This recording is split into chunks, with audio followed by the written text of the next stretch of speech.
ahora el doctor Virgilio Hernández, actual parlamentario andino, ex legislador, ex constituyente también. Es uno de los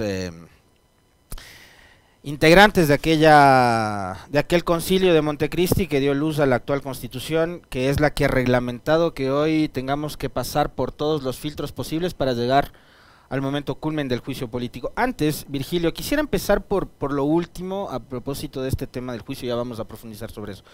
Hoy hemos visto imágenes de buses, una fila enorme de buses que está entrando a Quito, que no ha tenido además ningún impedimento de entrar a Quito, como ocurría antes, que paraban los buses al ingreso a la ciudad. Y hemos escuchado también denuncias de cientos de gentes, de ciudadanos, que han dicho nos están obligando a ir a Quito para respaldar al gobierno. ¿Qué se sabe de eso? Porque y hay voces como la de Carlos Andrés Vera, que dice que esto que está llegando a Quito es una movida del correísmo. Dice, hace poco me preguntaba si el nuevo alcalde de Quito iba a trabajar para la ciudad o su partido. Ni 2 días demoró en responder, el municipio y la prefectura se montan en el juicio político para destituir a Lasso. Es vergonzoso apoyar esto. Lo que no le han dicho es que son buses pagados por el gobierno. Bienvenido, buenos días. Muy buenos días, un gusto siempre estar aquí en Pichincha Universal. Es vergonzoso que exista personas que funjan de analistas, de periodistas, cuando realmente lo que son es voceros del gobierno. Seguramente el señor Carlos Andrés Vera cobrará también por ser vocero del gobierno, y eso es lo que hace. Y para ser vocero del gobierno ni siquiera se informa bien y por lo tanto sus argumentos son absolutamente falaces, ¿sí? Pero esa es una costumbre en él y en el papá. Han vivido de eso. Yo creo que ha sido su manera, su forma de vivir, estar de una u otra manera incondicionales a cualquier gobierno que se somete a sus caprichos, que se somete a sus intereses. De tal forma que ahora no hay que extrañar que tenga estas falacias, con efectivamente una movilización que más bien ha sido convocada, desplegada desde el gobierno.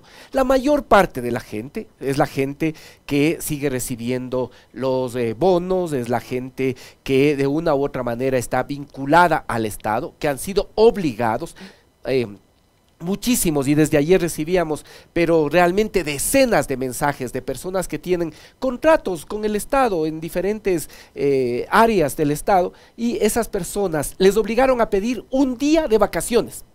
Es decir, para poder mantener su puesto de trabajo, que pidan vacaciones, un día con cargo a vacaciones para que puedan movilizarse. La mayor parte de estas personas son personas que vienen obligadas porque tienen algún vínculo, alguna necesidad también que de una u otra manera es cubierta por los programas del Estado, que no han sido creados por este gobierno, sino que esos programas existen desde hace varios años. Esas son las personas que vienen. Ahora, no hay que descartar también que entre esas personas pueda haber grupos violentos, grupos con inclinaciones fascistas, que lo que buscan es crear un ambiente de terror, un ambiente de tensión, que buscan provocaciones frente a un proceso que es un procedimiento que está establecido en la Constitución de la República precisamente para tomar cuenta de malos funcionarios y en este caso de un mal presidente de la República que incumplió lo que dice el artículo 129 de la Constitución, entre las razones jurídicas, pero las razones políticas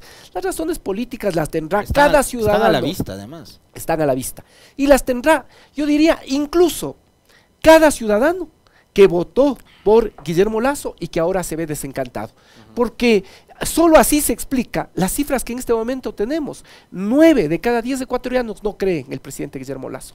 Entonces, todas esas personas desencantadas que ahora ya no le creen, tendrán un argumento político por el que dicen hay que concluir con un gobierno que ha sido nefasto para el Ecuador. 85, 87, según la encuesta de ecuatorianos, 85-87% de ecuatorianos, ¿sí?, creen que este es un mal gobierno. Solo menos del 1% piensa que este es un buen gobierno, que es un muy buen gobierno. Hay unas cifras desastrosas y ahí están los millones de ecuatorianos que creen que hay razones políticas para poder destituir a un presidente que incumplió la Constitución, pero que adicionalmente ha llevado al país a una situación de caos, ha llevado al país a la situación de violencia que en este momento vivimos, de falta de oportunidades, de falta de reactivación económica, de falta de medicinas, de destrucción de la infraestructura, destrucción de carreteras. Hay, diría yo, un componente absolutamente explosivo, muy grave en lo que pasa en el país. Primero, condiciones de pobreza y extrema pobreza que todos los días aumentan. Pero Ya, el presidente en un evento, Virgilio, perdón, ahí interrumpirle,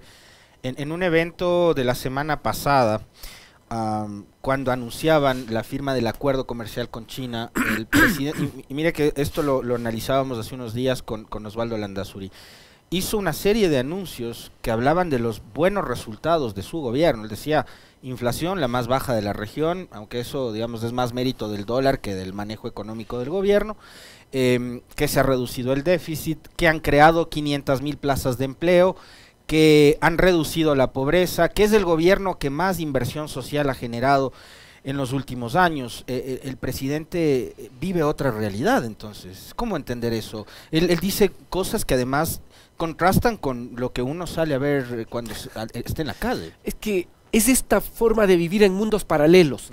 El presidente cree que basta con decir que ha invertido más que en los gobiernos anteriores, que en sus gobiernos, que en los gobiernos precedentes, que ha invertido más que en la Revolución Ciudadana, y piensa que entonces la reacción que existe en la calle por parte de la ciudadanía es una cosa que él no avanza a explicarse, porque según él ha invertido más, que él se ha generado empleos, que él ha construido un país de supuesta prosperidad, que ha ordenado la economía y que ahora se ven los beneficios de esa acción que ha realizado el gobierno. Vive en un mundo paralelo. Él y sus asesores, sus ministros, no saben lo que está pasando en el Ecuador, no son capaces de entender por qué el Ecuador ha llegado a la situación que en este momento vive, no son capaces de procesar ni los datos siquiera de la CEPAL.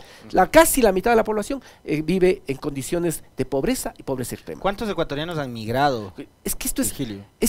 además, esto es una cosa importante, que también si la economía del Ecuador, de alguna manera, ¿no es cierto?, también en estos 2 años, que han sido años perdidos, años nefastos para la población, se ha mantenido a flote, es por nuevamente los ingresos de los migrantes, que empieza a ser absolutamente considerable. El 4% del Producto Interno Bruto son precisamente remesas de los migrantes, es decir, los ecuatorianos que se van expulsados de aquí del Ecuador, los ecuatorianos que se van porque no resisten las vacunas, no resisten las extorsiones, esos ecuatorianos sostienen la economía del país. Esta es la realidad. Entonces no hay un país que casi la mitad de su población está empobrecida, condiciones de pobreza, pobreza extrema. Segundo elemento, que también es fatal, desinstitucionalización del país. Esta es la realidad. Hay un país desinstitucionalizado, un país en el que la gente, ya lo más grave, ya no solo que no cree en las instituciones, no cree en el presidente, no cree en la asamblea, aunque ahora creo yo que la asamblea está interpretando adecuadamente lo que dice la voz de la calle, creo que está interpretando el sentir de la mayoría de los ecuatorianos, pero la verdad es que en general no creen en las instituciones, no creen en la justicia, no creen en la fiscalía. ¿Qué es lo más grave, Alexis? No creen en la democracia. Solo el 12% de ecuatorianos cree que se puede encontrar salidas para el país en la democracia. Esto es gravísimo. Y tercero, hay un gobierno sin autoridad.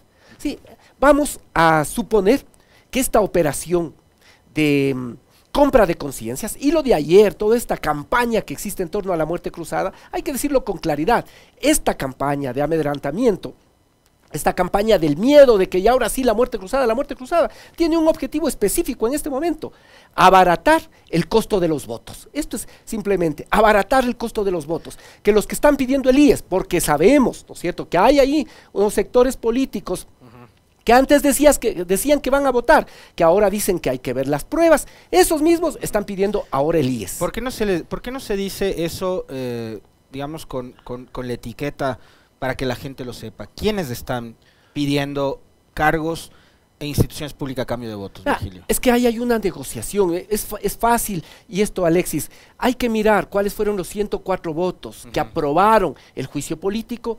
Hay que pensar que en este tiempo lo que hemos tenido es que se han confirmado las evidencias que demuestran la responsabilidad política del presidente Guillermo Lasso. Por lo tanto, no tendría pues por qué haber menos de 104 votos. Sin embargo, hay transacciones, se está pidiendo, ¿no es cierto?, hay cargos públicos, se está pidiendo el IES, y entonces se está pidiendo el IES. ¿Pero quiénes piden el IES? Hay ¿Quién? sectores, yo le digo.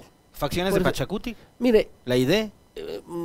por ahí va más cerca, ahí hay todos estos rumores de quienes antes decían que estaban con el juicio y ahora en cambio dudan. ¿Sí? ¿Qué hay de por medio? Ahí hay operaciones de básicamente reparto, de pedir instituciones públicas, y algunos incluso dicen que se está buscando dinero en efectivo. Todo esto es lo que está sucediendo. Y es muy fácil ver cuáles fueron los 104 votos que recomendaron el juicio político y cuáles son los que ahora efectivamente van a votar. Por ahí vio un asambleísta, yo sí lo voy a decir con nombre y apellido, Alejandro Jaramillo, en una entrevista en el medio digital Aposta, donde dijo que Lasso debía ser destituido porque es un muy mal presidente, y 3 semanas después, en una entrevista con el contertulio Bell en Sonorama, dijo que él primero quiere ver las pruebas y que las cosas no son tan así, y ya cambió de opinión. Otro es Mario Ruiz, jefe de la bancada de, no sé si sigue siendo, jefe de la bancada de Pachacuti. Entiendo que sigue siendo. Él dice que ustedes han pactado con Lasso y que el juicio político es parte de un acuerdo de Correa con Lasso. Es que ya son cosas increíbles lo que señalan, ¿no? Efectivamente, legisladores como el legislador Jaramillo, como el legislador Ruiz, la legisladora Moreira, ¿sí? Bueno, la legisladora Moreira creo que desde el primer momento ha estado defendiendo siempre al presidente Guillermo Lasso, pero estos otros legisladores tenían una posición diferente, pues. Decían, en el caso del legislador Mario Ruiz señaló que si pasa el examen de admisibilidad de la Corte, iban a votar a favor.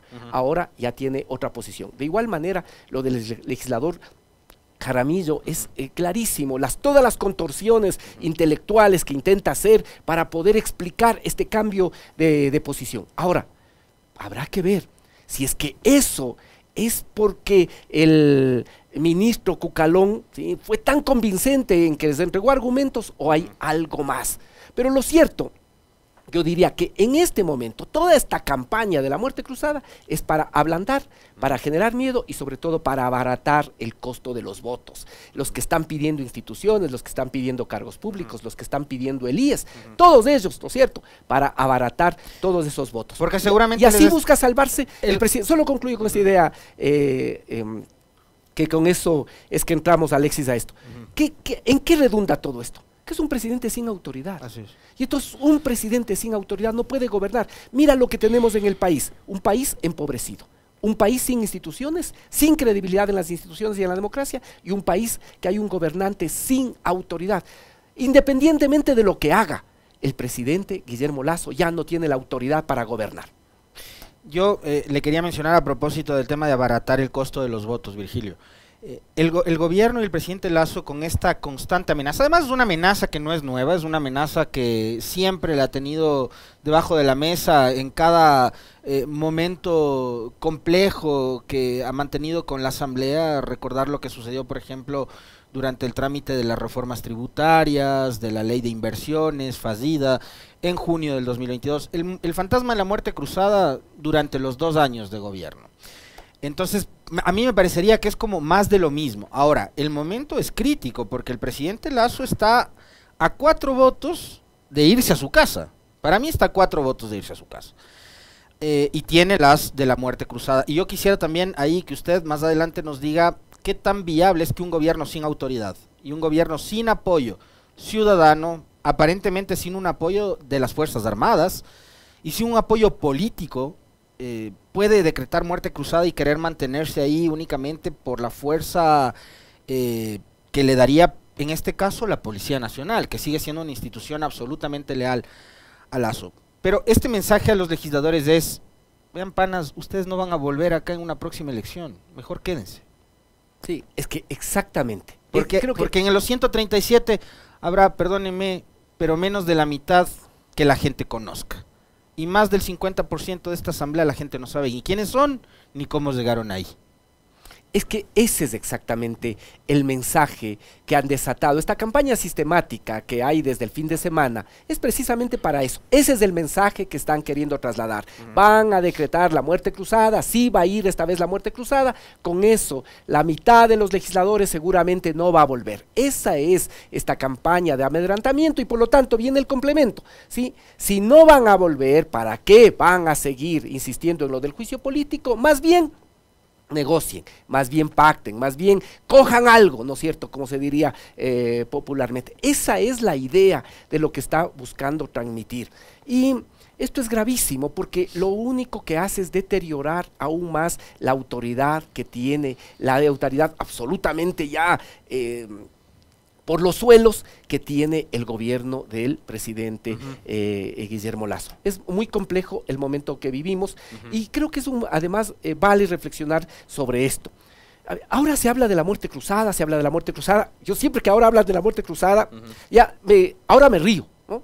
Porque precisamente por haber planteado que en octubre del 2019 una salida democrática era la muerte cruzada, es que nos metieron presos, nos persiguieron, sí tuvimos 3 años que estar ahí con este insoportable grillete, por haber planteado una salida constitucional democrática.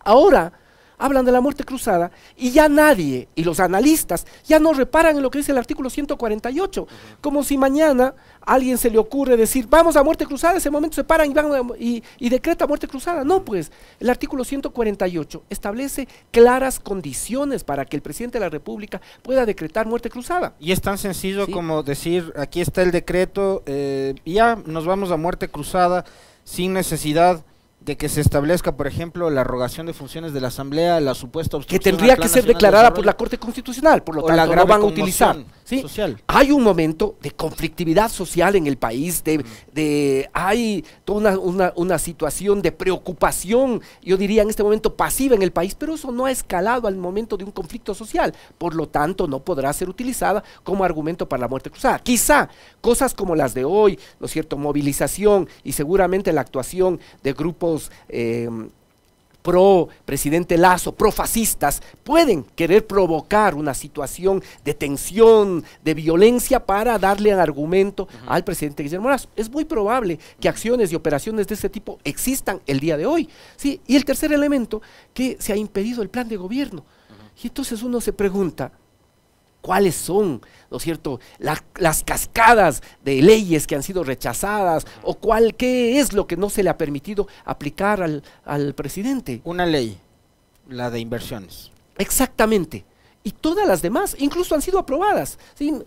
Recuerda cuál era el argumento hace un año para no enfrentar el tema de seguridad, que no había la ley de uso progresivo de la fuerza. Le aprobó la Asamblea la ley de uso progresivo de la fuerza, ¿sí? De tal manera que esto también no es sostenible. Si habría sido, ¿no es cierto?, la causal de interrumpir o de interferir en el plan de gobierno, esta podría haber sido utilizada en momentos antes. No existen causales para el juicio político. ¿Qué implica eso? Que si no existen causales para el juicio político, ¿qué es lo que puede suceder? ¿Cuál es un escenario probable? Si no existen causales para el juicio político, ¿qué es lo que puede pasar? Si se hace un decreto que pone la muerte cruzada sin que existan causales, puede haber reacción por parte de la Asamblea. Y en este marco, ¿no es cierto?, incluso establecer acciones, medidas constitucionales, ¿qué puede pasar? Que puedes llevar nuevamente la dirimencia de un momento tan conflictivo como el que vivimos de momento a las calles y luego a otros actores. De afuera, la poderosa embajada norteamericana, que siempre tiene una voz en esto, y al interno, los generalatos de la policía y de las Fuerzas Armadas. Pero sobre ese tema, Virgilio, entiendo que hubo una reunión hace algunas semanas atrás entre la cúpula militar y el gobierno, y los militares le dijeron que ellos no van a respaldar una muerte cruzada. Y entiendo también que por cómo conciben la democracia liberal los gringos, tampoco les hace gracia que el gobierno de Ecuador decrete una muerte cruzada. A ustedes, sectores me refiero a la Revolución Ciudadana, sectores de la prensa, sectores políticos, María Paula Romo ha salido a decir que ustedes atentan contra la democracia, que los sectores antidemocráticos de este país están representados en la Revolución Ciudadana. Resulta que la Revolución Ciudadana, democráticamente en las últimas elecciones, se consolidó como la fuerza política más importante de este país a través del voto. ¿Cómo decir entonces que ustedes son quienes atentan contra la democracia y que los defensores de la democracia son los que van a mandar a la casa 137 asambleístas? Precisamente por esas incoherencias es que las respuestas son las que en este momento tenemos, que la gente cree cada día más en la coherencia con la que actúa la Revolución Ciudadana y todos los días deja de creer en estos supuestos defensores de la democracia. Porque estos supuestos defensores de la democracia son los que ahora le niegan a la Asamblea el papel de fiscalización. Porque estos supuestos defensores de la democracia son los que buscan comprar votos para poder quedarse de manera ilegítima en el ejercicio del gobierno.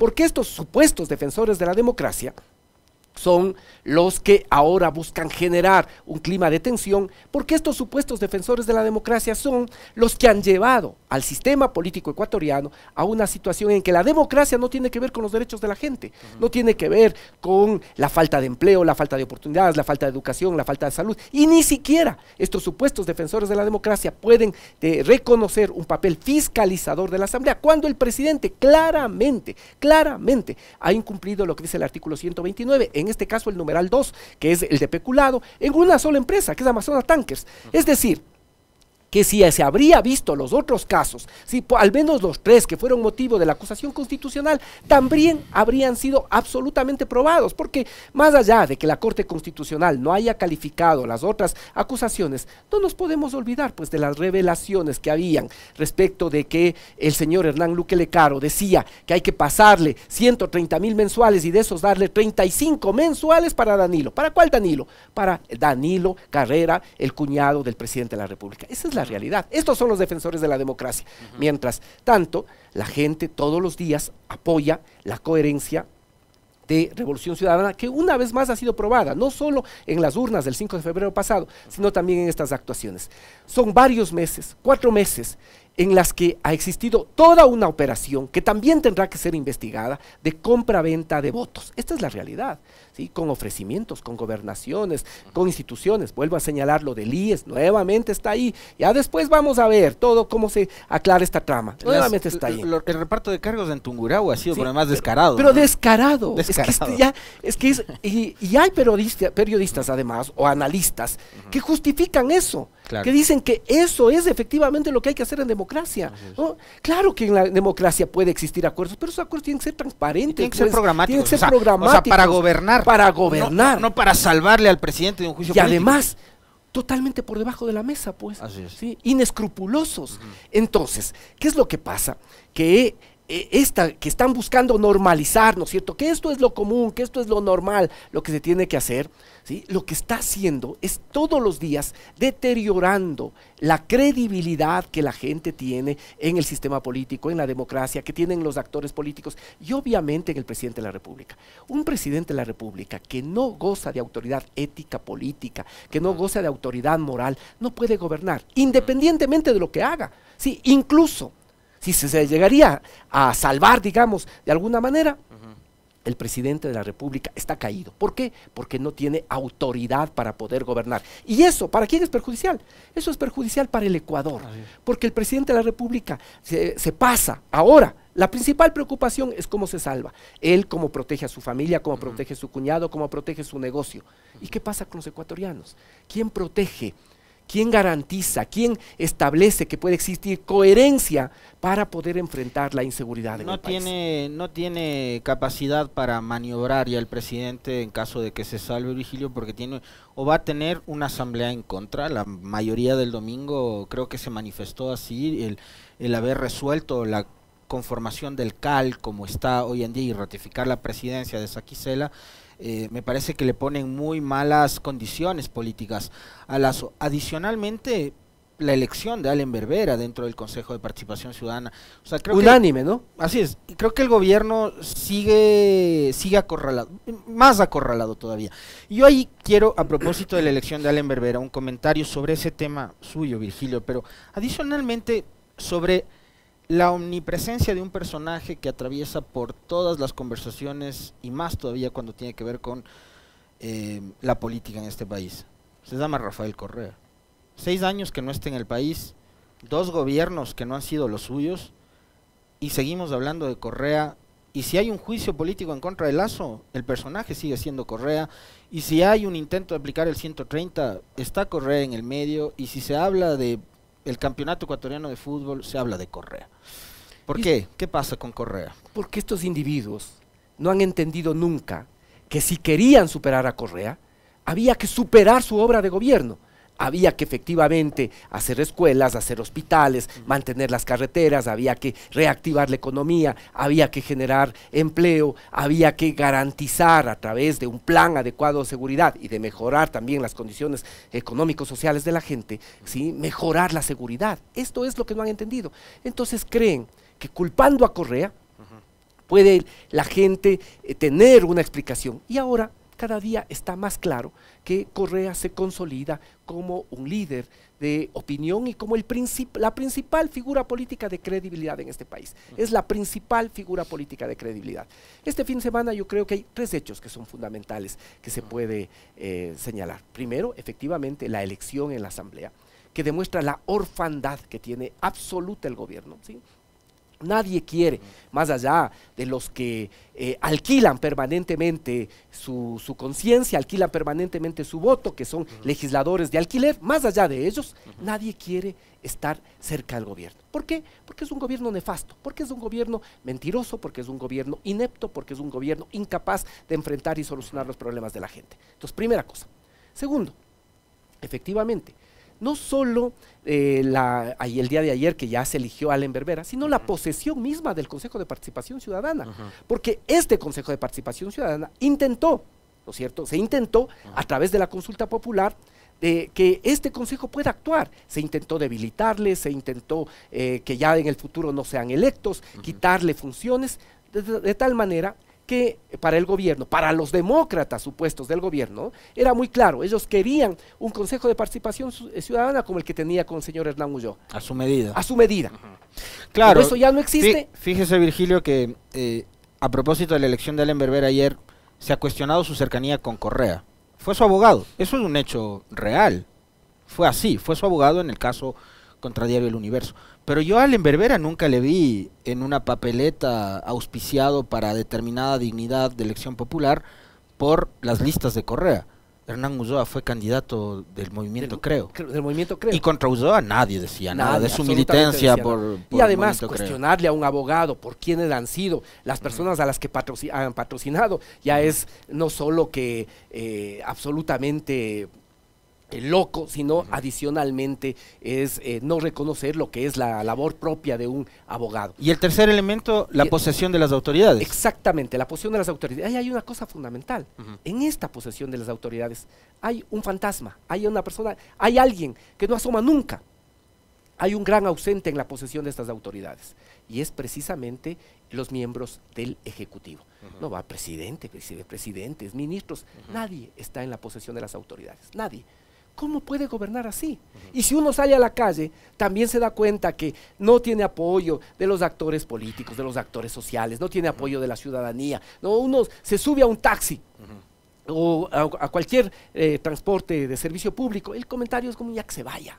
Que se vaya, que se vaya. Hay un hastío de la gente y eso se refleja en las encuestas. ¿Cuál es el principal problema? En la última encuesta de perfiles de opinión. Principal problema de la gente, 54.8%, 55%. Los ecuatorianos creen que el principal problema de la gente es Guillermo Lasso. Es la inseguridad. Pero el segundo problema, sí, el segundo problema, o sea, atrás de la inseguridad es Guillermo Lasso. ¿Sí? El presidente de la República es un problema. ¿Cómo quien es un problema va a poder encontrar soluciones para lo que vive el país?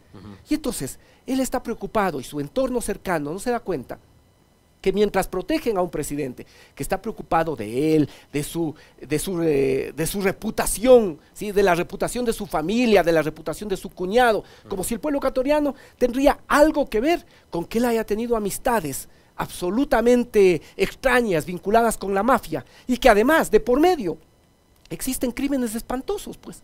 Crímenes espantosos que también, de los que ahora ya nadie habla.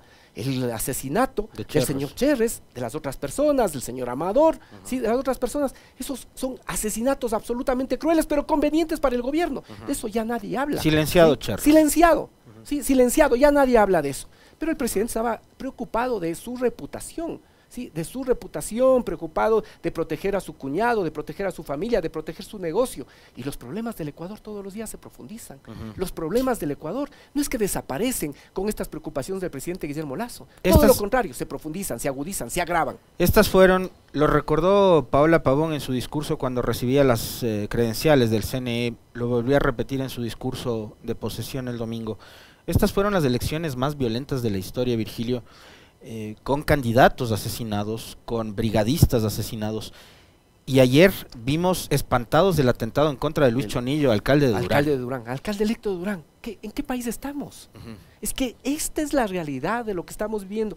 Antes, ¿no es cierto?, uno podía tener incertidumbre respecto del futuro, ¿sí? De lo que puede pasar, de qué es lo que qué es lo que espero en el futuro. No, ahora uno tiene incertidumbre de qué pasa cada día. ¿De qué pasa cada día? Si voy en un bus, si voy en un taxi, si me muevo por la calle, si estoy incluso en un sitio comiendo, si estoy incluso en las propias oficinas, o en el caso de ayer desplazándose para ir a la alcaldía, a la primera sesión de trabajo. Fíjese a lo que hemos llegado. Es la incertidumbre ya no solo porque es lo que nos depara el futuro, sino una incertidumbre por cómo va a terminar cada día, si ese día va efectivamente al final del día vamos a poder encontrarnos toda la familia o no. Esa es la situación que vive el Ecuador. Entonces, mientras el presidente está preocupado de los problemas de él, de su familia, de su cuñado, de sus negocios, de su banco, ¿sí? En cambio, los problemas del Ecuador se agravan todos los días, aumenta la incertidumbre por la inseguridad, aumenta la desesperación porque no cree que el futuro va a deparar una cosa distinta, aumenta la desesperación porque no se reactiva la economía, porque no hay empleo, porque no hay medicinas en los hospitales. Y esta crisis múltiple no es una crisis que tiene fácil salida. Estamos llegando al fin del abismo y va a ser muy duro como país poder salir de ahí. Y mientras tengamos una persona incompetente, inepta, que solo piensa en sus negocios y de su pequeño grupo, ¿sí? No es posible empezar este camino de alguna forma recuperar el sentido de la democracia, que es también que pueda haber ciudadanos con derechos. De esto salimos, creo yo, con más democracia, y ahí quiero, para terminar, una respuesta brevísima de 1 minuto nada más, Virgilio, porque ya está nuestro siguiente invitado. ¿Es posible un acuerdo nacional, pero obviamente en ese acuerdo nacional el gobierno que lo está planteando y los voceros, como así lo han planteado, no está el correísmo? ¿Es posible hacer un acuerdo nacional sin la principal fuerza política del país? Mire, es que este es el problema de ellos, pensar que hay posibilidad de solucionar excluyendo, persiguiendo, ignorando, ¿no? Así plantearon el inicio de su gestión, ¿sí? Continuar con la persecución que había desatado Moreno. Y miren a lo que hemos llevado. Por descorreizar al país, objetivo de Moreno, objetivo de Guillermo Lasso, la situación que vive el Ecuador es ahora absolutamente lamentable. ¿Y quién paga las consecuencias? Todos los días, la mayor parte de la ciudadanía, la mayor parte de la población. Por eso, exactamente por eso, que es indecoroso, absolutamente indecoroso, defender a un presidente que violentó la Constitución. Está cada día más evidente las pruebas que existen de peculado, está cada día más, y vale decir eso, está clara la responsabilidad política, porque la responsabilidad penal es motivo de la investigación de la Fiscalía. Y hay que decir esto, desde el 2021, desde agosto del 2021, la señora exgerente Flopec, Pilar Ferri, ya les advirtió de que había un contrato que era absolutamente perjudicial para el Estado. Luego, el vicealmirante Johnny Estupiñán, no solo que les advirtió, sino que dio por terminado. ¿Y qué le costó? Le costó el puesto. ¿Sí? Luego le reintegraron por 15 días, ¿no es cierto? ¿Sí? Y además, después de esto, ¿qué hicieron? Prorrogaron con condiciones absolutamente más perjudiciales para el país. Y de todo esto conocía el presidente Guillermo Lasso, ¿sí? Pero él incumplió su obligación de cuidar el patrimonio de los todos ecuatorianos para beneficiar a un tercero, para beneficiar a Amazonas Tankers. Y cuando esto fue denunciado, el señor Hernán Luque Recaro dijo que le habían clavado la cuchillada por la espalda. Además, esto es una lección. Y Luque está fugado. Y lo que está fugado, que dijo que le iba a traer del cogote, ¿no? Y nunca presentó denuncia en la fiscalía. ¿Cómo es posible defender? Bueno, de Cherres también dijo que lo estaban buscando, pero el tipo estaba en la playa muerto de la risa. Y después le asesinaron y ahora nadie habla de eso, un muerto absolutamente conveniente, ¿no? Entonces uno dice, ¿cómo es posible defender a una persona así? a una persona que todos los días se comprueba la responsabilidad política del presidente Guillermo Lasso, pero adicionalmente las razones políticas claman todos los días en las calles del país. Este es un presidente que está absolutamente caído porque ya no tiene la autoridad política para gobernar al país. Y digo, si funcionaría la operación de compraventa, no es que saldría fortalecido, todo lo contrario, es un gobierno y todo el mundo sabría que esos votos que se dieron a favor de Guillermo Lasso, ¿sí? Queda la duda por lo menos de cómo se consiguieron esos votos. Gracias a Virgilio Hernández, parlamentario andino, militante de la Revolución Ciudadana, con quien hemos conversado sobre la coyuntura política y lo que podría suceder durante la jornada de hoy y en los próximos días en torno al juicio político en contra del presidente Lasso.